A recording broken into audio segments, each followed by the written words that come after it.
महाराष्ट्र के सिंधुदुर्ग से इस वक्त एक बड़ी खबर सामने आ रही है। सिंधुदुर्ग में शिवाजी की प्रतिमा गिर गई है। 2023 में प्रधानमंत्री नरेंद्र मोदी ने छत्रपति शिवाजी की इस प्रतिमा का अनावरण किया था, उद्घाटन किया था और प्रतिमा गिरने का कारण फिलहाल स्पष्ट नहीं हो पाया है। लेकिन प्रतिमा गिरने से वहां के स्थानीय विधायक नाराज हो गए हैं।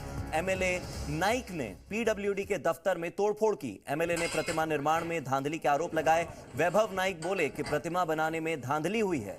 वैभव नाइक का घटिया सामग्री के इस्तेमाल का आरोप लग रहा है और उसके बाद एमएलए काफी नाराज हुए। आप देखिए, छत्रपति शिवाजी की यह प्रतिमा यहां पर गिर गई और महाराष्ट्र में शिवाजी को लेकर जो एक अलग भाव है, अलग ही साहस, उनकी हिम्मत को जिस तरह से पूजा जाता है, तो ऐसे में शिवाजी की प्रतिमा का गिरना कहीं ना कहीं उनकी आस्था के साथ भी खिलवाड़ है।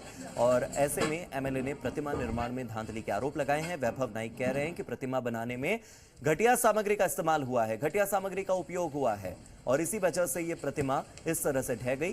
क्योंकि कारण यही कि 2023 में ही इसका उद्घाटन हुआ था और खुद प्रधानमंत्री नरेंद्र मोदी ने इसका उद्घाटन किया था और एक साल के भीतर ही प्रतिमा का यूं गिर जाना उसके निर्माण कार्य पर और निर्माण में इस्तेमाल की गई सामग्री पर प्रश्न चिन्ह खड़े करता है।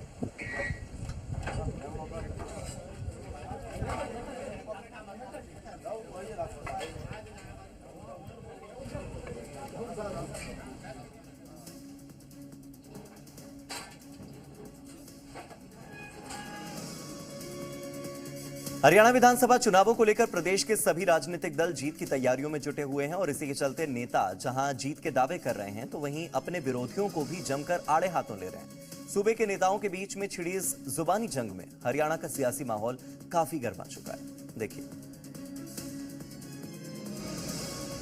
हरियाणा के सियासी दंगल में सभी राजनीतिक दल जीत का डंका बजाने के लिए खूब पसीना बहा रहे हैं। सभी पार्टियां खुद को दूसरों से बेहतर बताते हुए जीत का दावा कर रही हैं। साथ ही अपना वोट बैंक बढ़ाने के लिए अपनी पार्टी की ओर से किए गए कार्यों और घोषणाओं का बखान कर जीत के लिए जुगत लड़ा रही हैं। वहीं नेताओं के बीच चल रही जुबानी जंग से हरियाणा का सियासी संग्राम और भी तेज हो गया है। हरियाणा के सीएम नायब सिंह सैनी ने अपने कार्यकाल का जिक्र करते हुए कहा कि ये तो अभी ट्रेलर है, पूरी पिक्चर अभी बाकी है।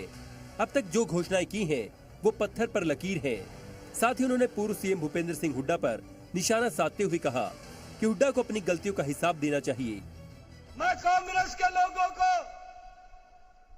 भूपेंद्र हुड्डा को यह कहना चाहता हूं, जो ये बोल रहा है वो बोलता है, कहा ये तो घोषणा करने पे लगा हुआ है। हुड्डा साहब, जितनी भी बातें कही हैं वो पत्थर पे लकीर है और वो बातें वो कैबिनेट की बैठक बुला करके उनको अमल में उतारने का काम ये हमारी सरकार ने किया है।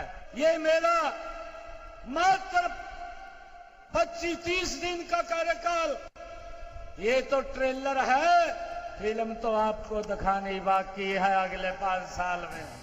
वहीं हरियाणा कांग्रेस के प्रदेश अध्यक्ष उदय भान ने कहा कि बीजेपी सरकार ने लोगों को गुमराह करने का काम किया है। पूरे हरियाणा प्रदेश में कांग्रेस की लहर चल रही है, जबकि बीजेपी पार्टी में भगदड़ मची है। साथ ही उन्होंने कहा कि नेल्लोर जजपा को तो कैंडिडेट तक भी नहीं मिल पा रहे हैं। सरकार हमारी आएगी, पूरे हरियाणा प्रदेश में डंका बज रहा है, जबरदस्त लहर चल रही है, भगदड़ मची हुई है। बीजेपी के इनेलो और जेजेपी तो वो दूरबीन से तलाश कर रहे हैं कि कोई कैंडिडेट मिल जाए, जहाँ टिकट ना मिलेगी वही बुला लेंगे। कांग्रेस की जिसको टिकट ना मिले उसको हम पकड़ा दें, कम से कम कोई शर्म बच जाए। कांग्रेस नेता बीरेंद्र सिंह की सीएम न बन पाने की टीस एक बार फिर से उजागर हुई है। उन्होंने अपना दर्द बयां करते हुए कहा कि मैं मुख्यमंत्री तो नहीं बना, लेकिन मैंने मुख्यमंत्री बहुत बनाए हैं। बीरेंद्र सिंह ने कहा कि अब भी मेरी सलाह से मुख्यमंत्री बनाया जाएगा। मैंने भी लड़ाई लड़ी है, मुख्यमंत्री बनना बन गया, लेकिन मुख्यमंत्री बनाए हैं कई रणदीप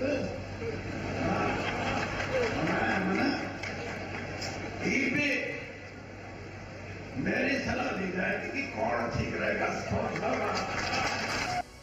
कांग्रेस सांसद दीपेंद्र सिंह हुड्डा की ओर से इनेलो और जजपा को बीजेपी की बी टीम कहने पर भड़के अभय चौटाला ने पलटवार करते हुए कहा कि सबसे बड़ा गद्दार हुड्डा है। हरियाणा में भूपेंद्र सिंह हुड्डा और उनका बेटा दीपेंद्र हुड्डा बीजेपी के साथ मिलकर राजनीति करते हैं। अभय चौटाला ने कहा कि उन्हें मेरे खिलाफ बोलने से पहले सोचना चाहिए। आगे भविष्य में अगर हुड्डा परिवार ने दोबारा से कोई आरोप लगाया तो इनेलो की आईटी टीम उन्हें करारा जवाब देगी, इसलिए वो अपनी जुबान पर लगाम लगाएं। दीपेंद्र ने एक बयान दिया था, उसने कहा था कि जजपा और आईएनएलडी दोनों बीजेपी की बी टीम है। उससे पूछना भी तेरा बाप और तुम दोनों के दोनों जो आज से नहीं पिछले 10 साल से लगातार लोगों के आंख में धूल झोंकते हो, झूठ बोलते हो सारा दिन।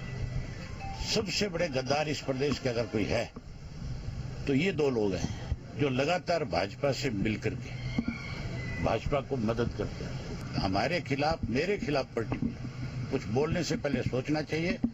अगर उसकी इसी तरह की भाषा रही तो मेरे जो आईटी सेल वाले वो ऐसा करारा जवाब देंगे कि आइंदा बहुत सोचना पड़ेगा कि किसके खिलाफ क्या बकवास कर रहा है, क्या बोल रहे हैं। अपनी जवान पे लगाम रखे। वहीं आम आदमी पार्टी हरियाणा के प्रदेश अध्यक्ष डॉक्टर सुशील गुप्ता ने बीजेपी पर निशाना साधते हुए कहा कि बीजेपी ने अपने सीएम फेस भले ही बदल लिए हों, लेकिन इनकी मानसिकता नहीं बदल सकती।